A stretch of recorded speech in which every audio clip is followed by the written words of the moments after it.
What is the desire to live? How do you know if you want to live? Look, the man talks about asceticism practice. He held his head underwater. Suddenly, he felt a desire to live. Because heat has been accumulating in his head throughout life, so he needs to cool it down. It's the same for me, by the way. But it varies for everyone. Some people accumulate cold in their heads. Like you, young lady, cold has accumulated in your head, not heat. Your head is freezing. Whereas heat accumulates in the lower part of your body. It's different for everyone. But the idea is the desire to live means people can't even conceptualize this idea. The desire to live means doing something for your life. That's called asceticism practice.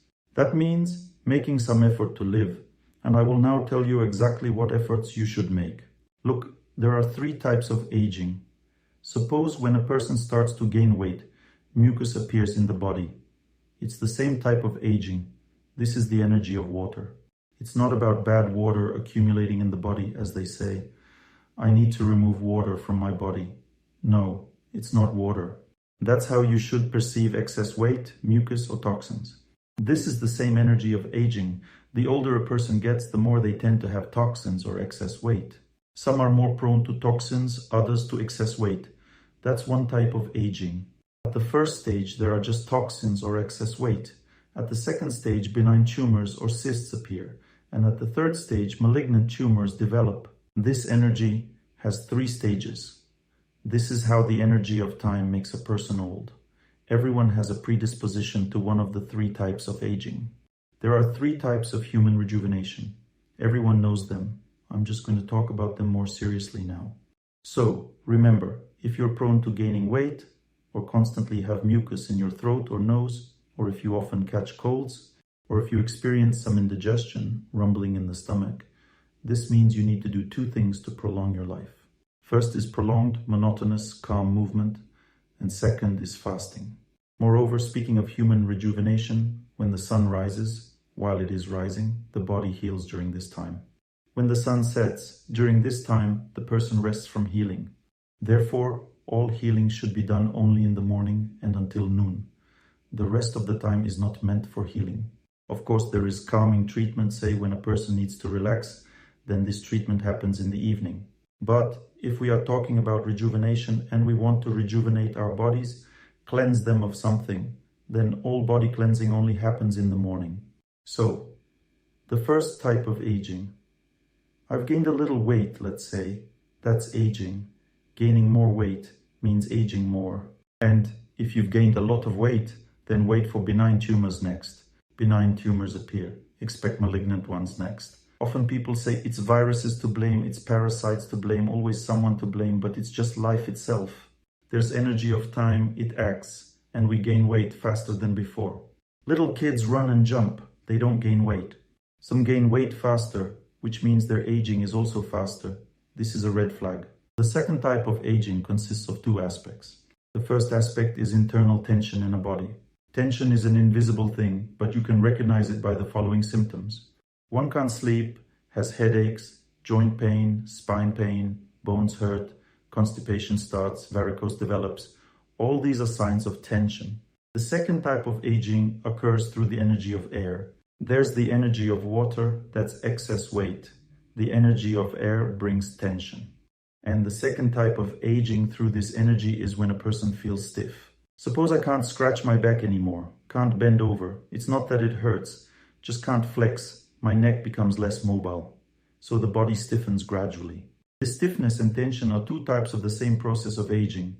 It's how the energy of air moves in the body. Remember, to overcome these 2 types of aging, you need 2 types of victories over fate. One type is calm, prolonged movement, and the other type is the stationary position of the body. When a person is more stiff, can't bend, then the stationary position of the body overcomes this type of aging.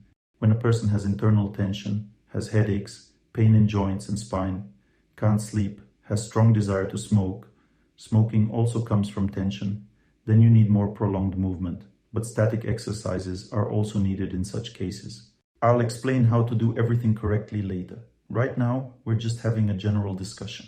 And the third type of aging is when the heat increases in the body. First of all, it becomes hot to live. Secondly, it signifies inflammatory processes in the body. Then various ulcers and allergies develop. If you never had allergies and now you do, it indicates you're getting old, just like everyone else. I never had allergies. Why do I have it now? Probably the ecology is bad. No, you're just aging. We all are. No allergies before, now you have allergies. No skin diseases before, now they appear. It means aging. There's heat in the body, eyes are getting tired from the heat. This is a sign of aging. Never had headaches before, now you feel hot, you can't sleep. It means you are accumulating heat in your body. And heat is removed from the body with the help of two things. First is fasting, and the second is the stationary position of the body. You should know that all these things I've just explained, fasting, stationary position of the body, and prolonged movement, are the foundation of human longevity. Some say to me, Dr. Torsunov, I'm always running, always walking back and forth. Why am I not rejuvenating? You should understand that rejuvenation is not just walking back and forth. There are specific rules. The first rule is that a person should move continuously without straining themselves, thinking of nothing bad, wishing everyone happiness, in a positive mood, and moving for a long period of time. If, for example, a person is running, then rejuvenation begins around the 22nd minute of running. It only starts around the 18th to 22nd minute. It varies from person to person. Moreover, you don't need to run to the point of exhaustion, meaning you can run even slower than you walk, but it's still running and it's still more effective. When a person runs, their rejuvenation happens faster than if they were walking with more strain. I've researched this topic and can say that there are certain energy layers in the body, 5 in total. In my body, the cleansing of the first energy layer is activated after running 3.5 kilometers. The cleansing of the second energy layer starts after 7 kilometers. This is approximate, it can be slightly more or less. The third energy layer is cleansed after 10.5 kilometers, which means it increases after 3.5 kilometers each time. After 10.5 kilometers, the cleansing of the third energy layer occurs. And when I run about 17 kilometers, I experience a complete cleansing of the whole body. Moreover, this also contributes to active longevity. From my own observations, running 16-17 kilometers extends my active longevity to 86 years. Initially, active longevity in a passive state is just under 60 years, around 58 years. After that, aging begins.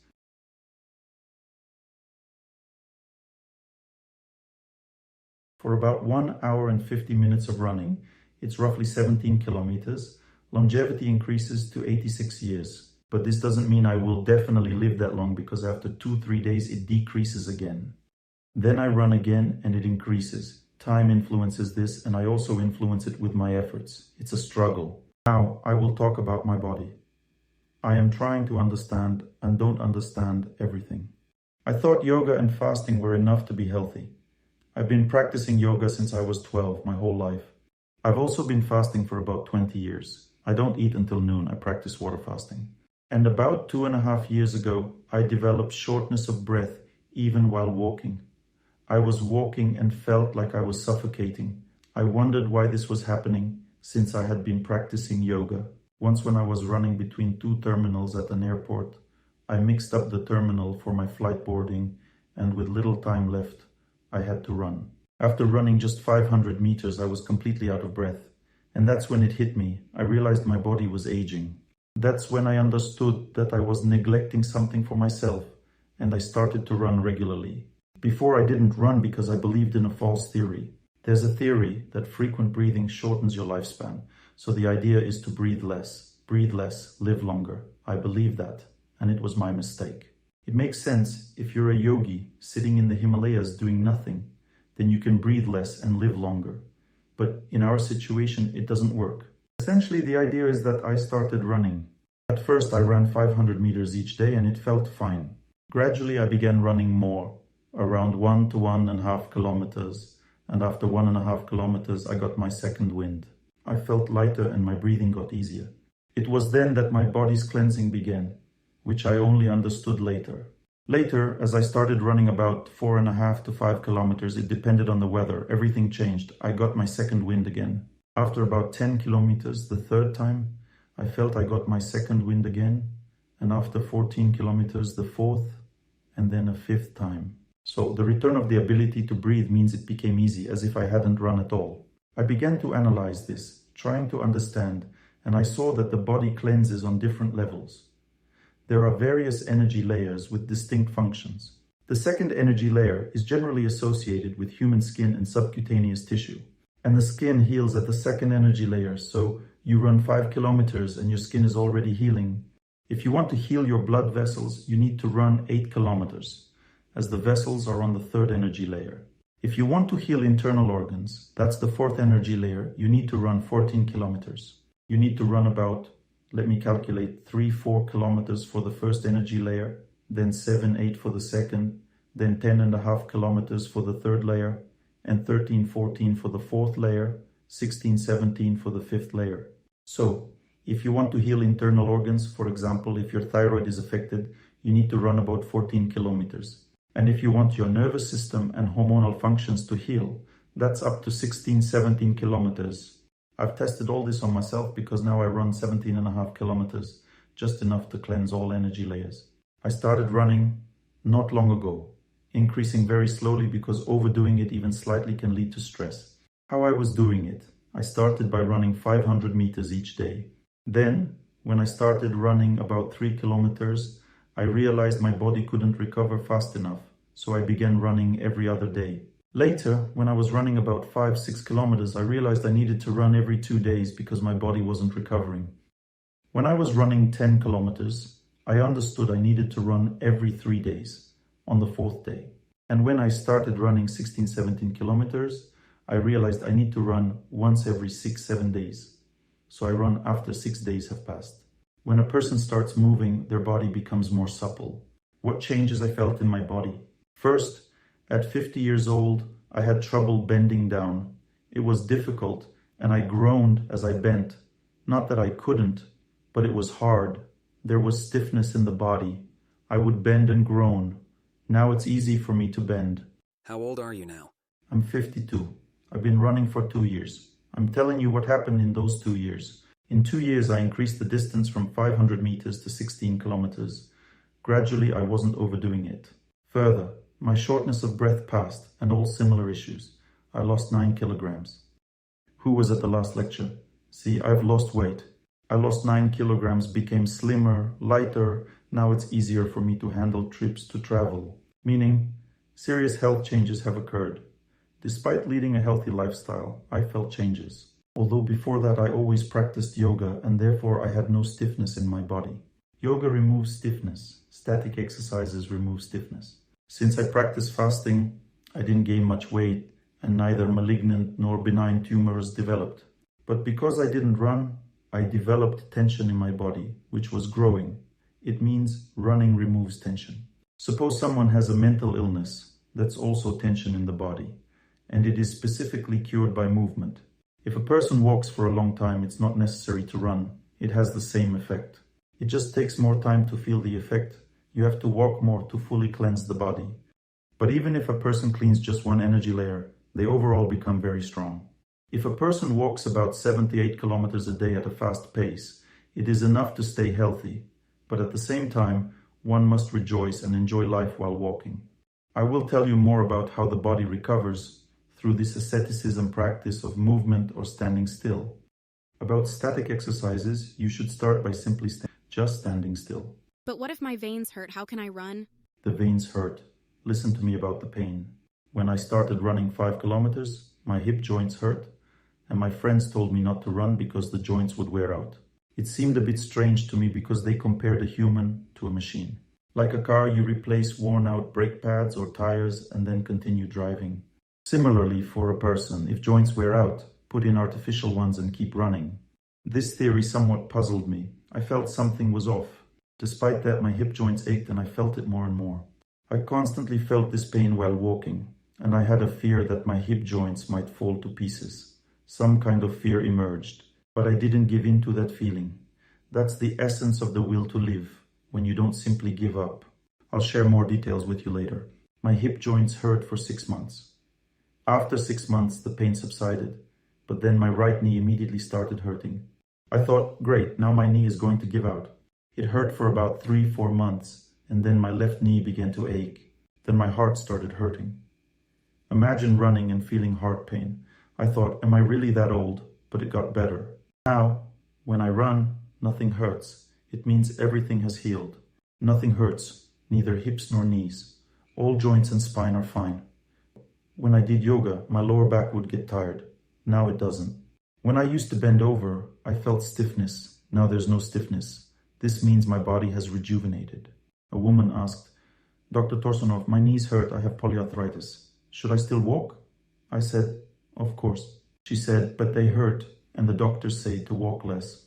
I replied, doctors always say that. If my eyes hurt, should I watch less? Legs hurt, walk less. Butt hurts, sit less. Lungs hurt, breathe less, and so on.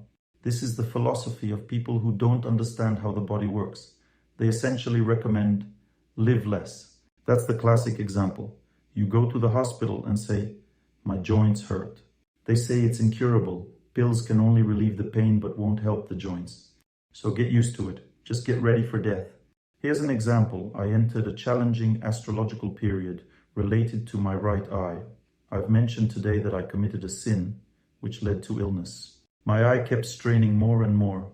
Something was happening, and it lasted about 4 months. I went to an eye professor, a reputable doctor. He examined me and said, your intraocular pressure is rising significantly. He diagnosed me with glaucoma, an increase in eye pressure. He prescribed drops. These in the morning and these in the evening, don't mix them up. I asked, is there another way to treat this? Gymnastics, eye exercises, acupressure for the eyes? He said, that's all nonsense. I have a PhD in medicine. Eye pressure can't be treated. I asked, what causes it? He replied, the muscles that hinder the outflow of eye fluid are spasming. It's not even the vessels. I said, okay, I understand. Then I started meditating on my eye in prayer. I visualized these muscles and saw they were spasming. I found points on my ear related to this area. Over about a week, I meditated on various plant seeds. I picked a combination of seeds to be applied for these points. Instantly, my eye pressure normalized. It worked immediately. Now I wear these seeds, and for a month, my eye pressure hasn't been rising. I didn't even bring the prescribed drops on my trip. I'm confident. I even bought a pressure gauge, and my pressure remains normal.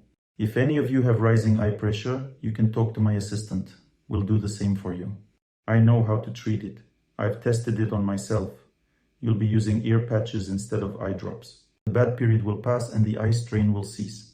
The disease will be gone. While this bad period lasts, I need to wear the patches. Otherwise, my intraocular pressure will rise. It can affect the optic nerve, start retinal atrophy, and so on. I'm using this as an example. I also asked the doctor, can I run? He said, what? That immediately raises the eye pressure. I said, I swim in cold water. Is that okay? He said, absolutely not. Now listen further. I've learned to feel the pressure in my eye by touch. During running, I specifically measured it. My intraocular pressure decreases while running. When I go to a sauna, I have a special device and I measured the pressure right in the steam room. Eye pressure improves there. When I plunge into an ice hole, eye pressure improves. It only worsens when I look at a computer, and that's all. This theory of restricting oneself of life activity is nonsense. If you have a sick heart, don't talk, don't socialize. Such advice doesn't let a person live. If bad periods affect the heart, your heart constantly hurts. If it affects the leg hurts, the eye hurts. These are called functional disorders. Naturally, with age, such influences increase, but this doesn't mean the person is sick. Glaucoma, that's it, your life is over. I disagreed. I run as I used to, I swim as I used to. I do everything the same. My eye condition doesn't worsen. On the contrary, it only gets better. Even the doctor was surprised. He said, such high pressure, but no changes in the eye. Because I exercise. While I run, my spasms pass and that's it. I give these examples about myself so you understand that I'm not a fantasist. I actively apply my knowledge in practice and try to help other people based on my experience. Next, static exercises. If someone has a very restless psyche, always on edge, always feeling anxious and irritable, they need static exercises. If their mood is constantly changing, if there's accumulated mental tension bothering them, then static exercises are necessary. When I run, I listen to a lecture from my mentor. Concentration increases significantly. It's easier to listen while running. When I stand still, I pray. I chant a prayer. This combination also works superbly.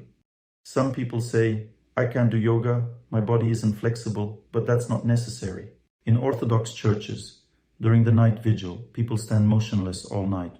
That's when they are healing. Everything is already integrated into our lives. Why do people practice fasting? Because it rejuvenates.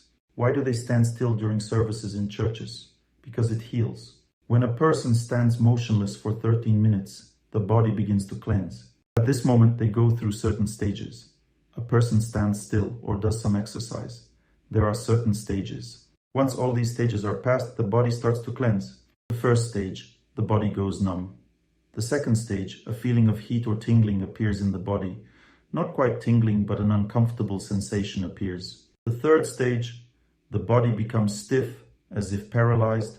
And the fourth stage, lightness. Let me explain where these stages come from.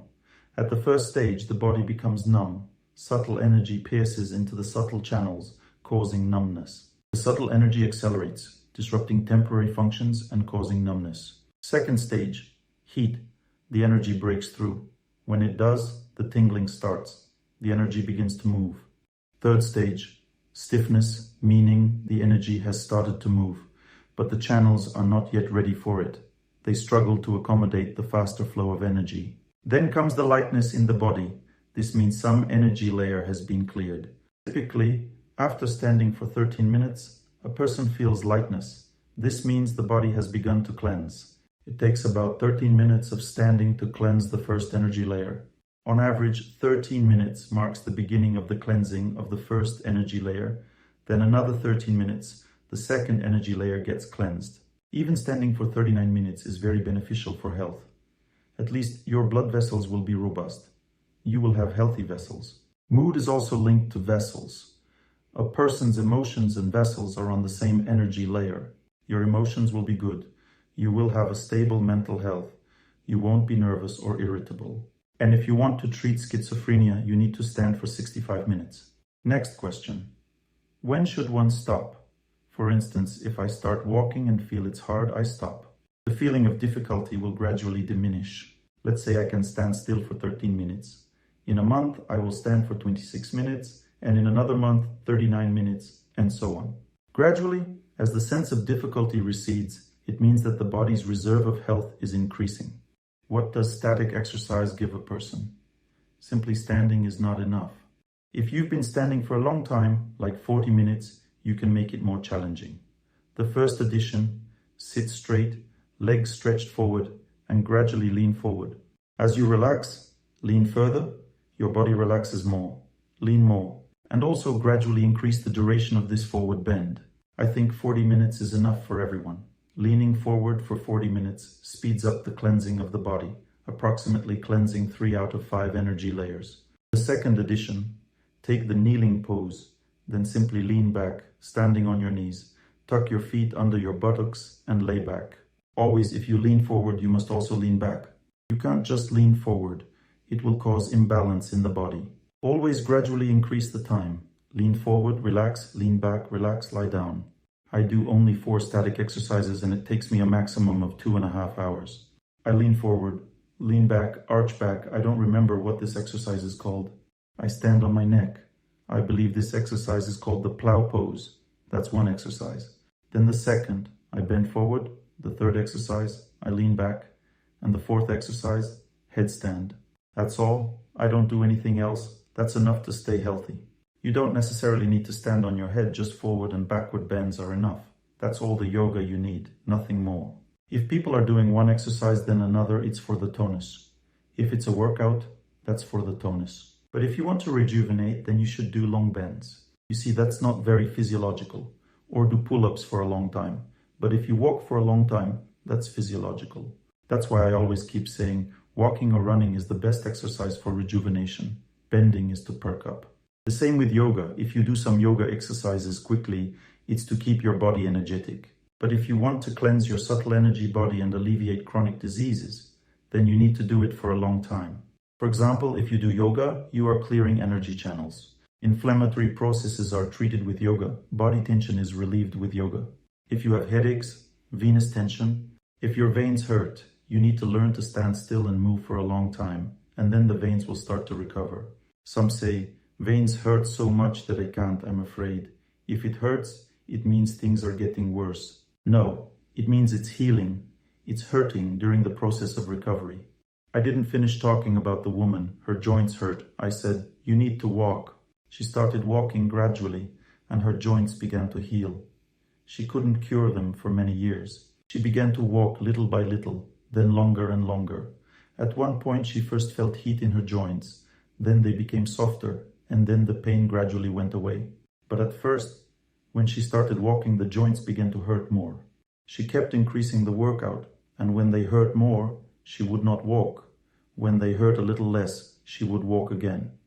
They hurt again, she rested again, and then continued walking again, and gradually they hurt less and less, and finally stopped hurting altogether.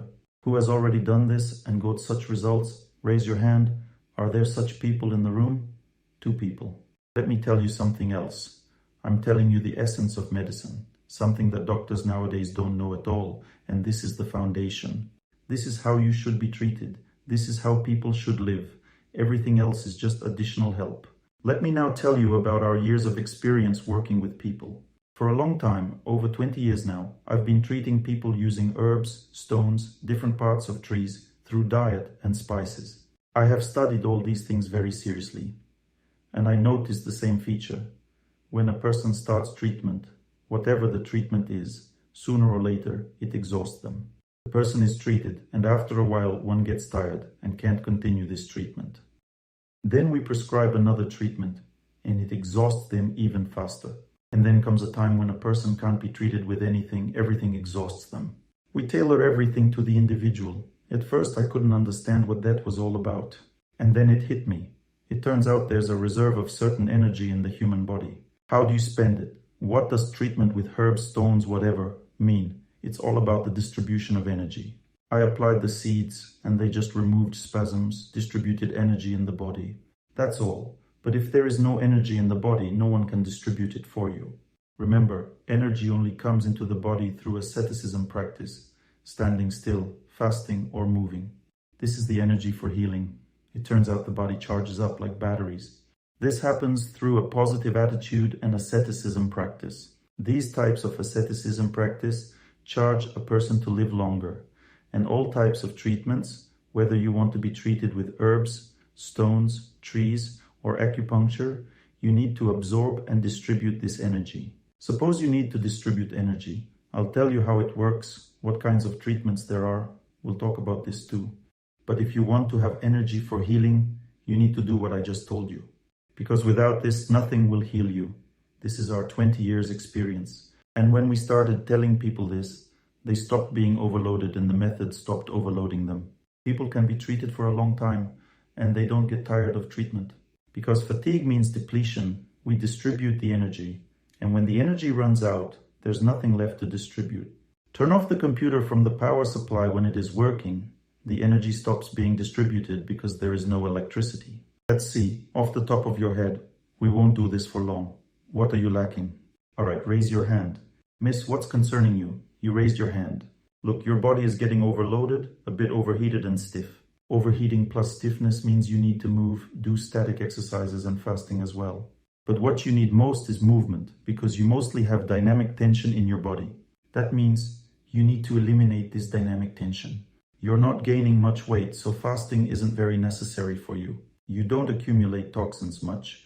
You don't overheat much, though there is a slight overheating in your body. Therefore, the main thing is movement. You also need to add some stationary position of the body to avoid imbalance.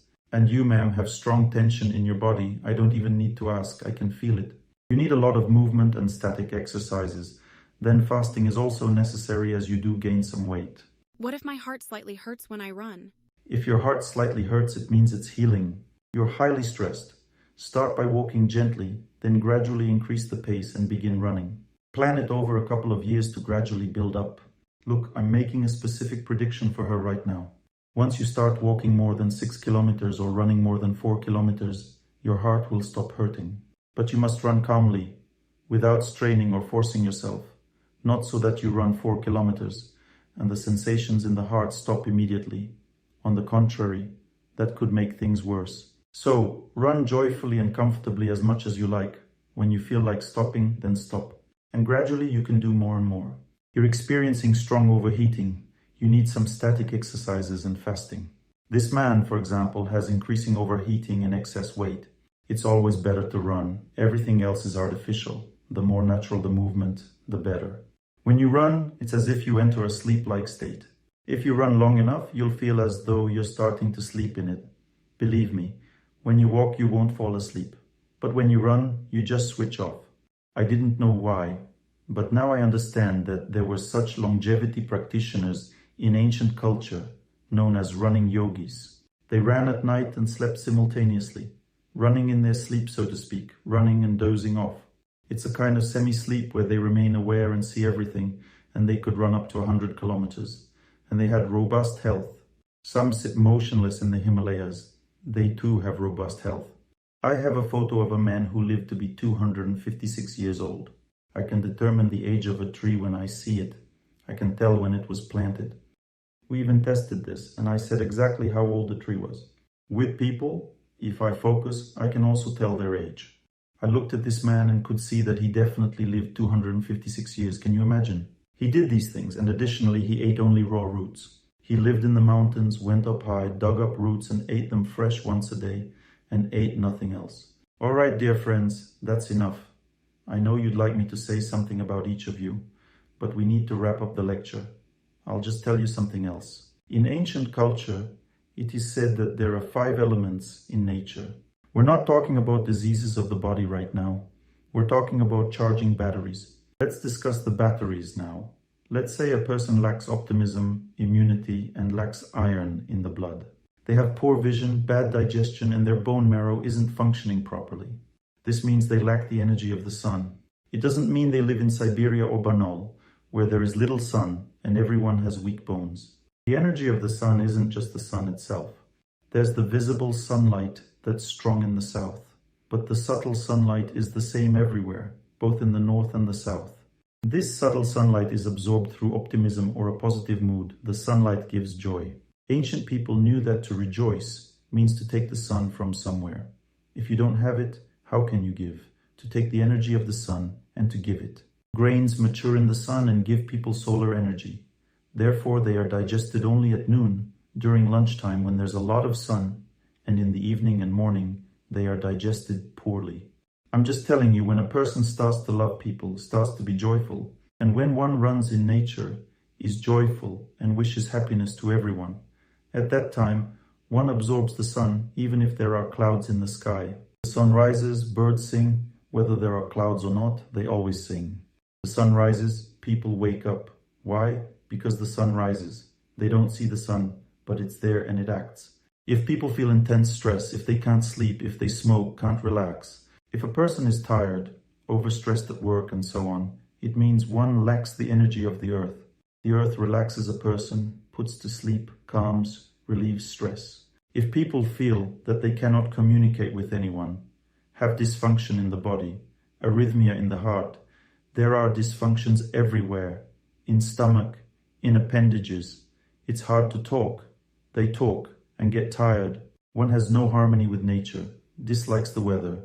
It means one lacks water energy. Water energy gives a person harmony with nature, with people.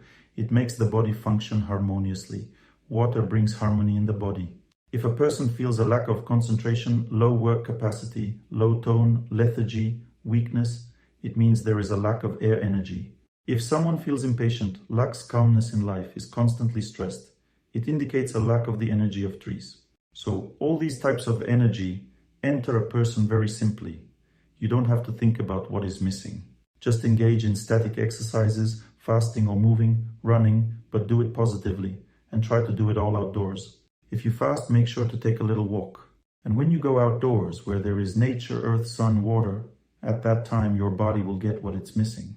Just set your mindset right, and then you will receive what is needed. The body itself will find what it needs. You don't need to forcibly insert something into it. It's like electricity. The computer assimilates the electricity it needs. Whether in the forest, by the river, or in a park, wherever God provides. Just find a place with fewer people, more nature, more trees, and more tranquility. Something real. not man-made, but God-made, and then energy will enter you. And what if it's winter? The temperature is minus 30 degrees Celsius. If it's minus 30 degrees, keep moving. Put on a fur coat and run. You'll warm up on the way. I've run in all kinds of weather and swam in icy water. Now the water is plus 4 degrees everywhere. I travel across Siberia. I've swum in different cities and in many rivers. In St. Petersburg, they have river canals. People told me, you can't swim in the canals, but I swam perfectly fine. No problems at all. I will also tell you about how to acclimatize. Go to Altai, swim there. How can I? I have to travel from place to place. I go where I'm supposed to. Movement is good. Any movement is good, better in nature. No opportunity. For example, a woman asked, I have artificial joints. Should I also run? I said, no need. She asked, how should I move then? Get on an exercise machine and move with your arms as if you are running. There are hand-cranked training machines that provide the same effect. You don't have to run with your legs. Sometimes training machines are needed because a person can no longer live normally. And training machines are necessary. They help too. You will absorb the energy of nature, even if you just open a window. It's everywhere, but it's still better to exercise outdoors in nature. And it's better outside the city than in it. If we can't get out of the city, we run along the river or in the park. That's also fine. But if there's no river or park, we just run through the city. That's fine too. We just smile at everyone. Tomorrow I'll specifically talk about what people give to a person. People also represent nature and they too give strength to a person. We'll talk about that too.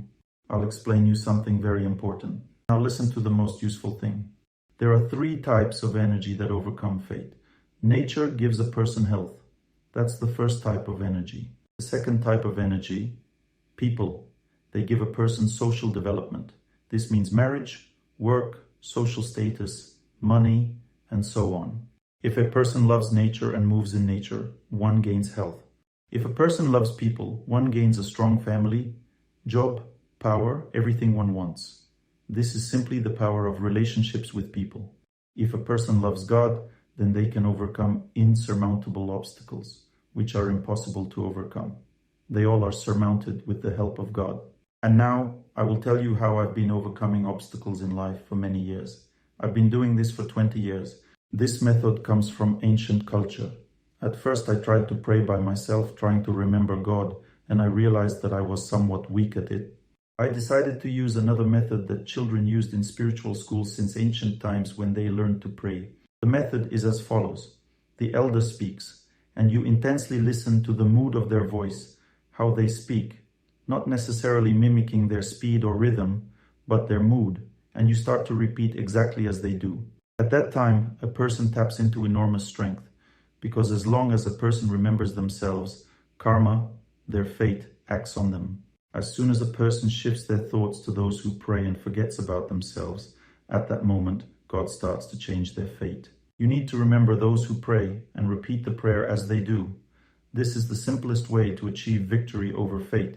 I will later deepen your understanding of this, but this is the simplest method. To strongly tune in, listen, and repeat as they do. During this listening, the reason is engaged. There are 3 types of voice. There is the voice of emotions, the voice of the mind, and the voice of reason. The voice of emotions, it doesn't defeat anything, it just gives you a good mood. I wish happiness to all. This is the voice of emotions. The voice of the mind, it comes from oneself. I wish everyone happiness from oneself. Not cheerfully and emotionally, but with an emphasis on the word I. This is the voice of the mind. And now, I won't show you the voice of reason just like that offhand. I can't show it now because reason is activated along with memory. If I remember my mentor, then the voice immediately starts to have an impact, but it's hard for me to remember him so strongly right now. When I speak with this memory of him, I wish everyone happiness. At that moment, reason is activated. And if I now listen to those who pray, reason will activate instantly. Not fully at once, but it will gradually start to activate. I will remember those who pray. Even if it's not my faith, it doesn't matter.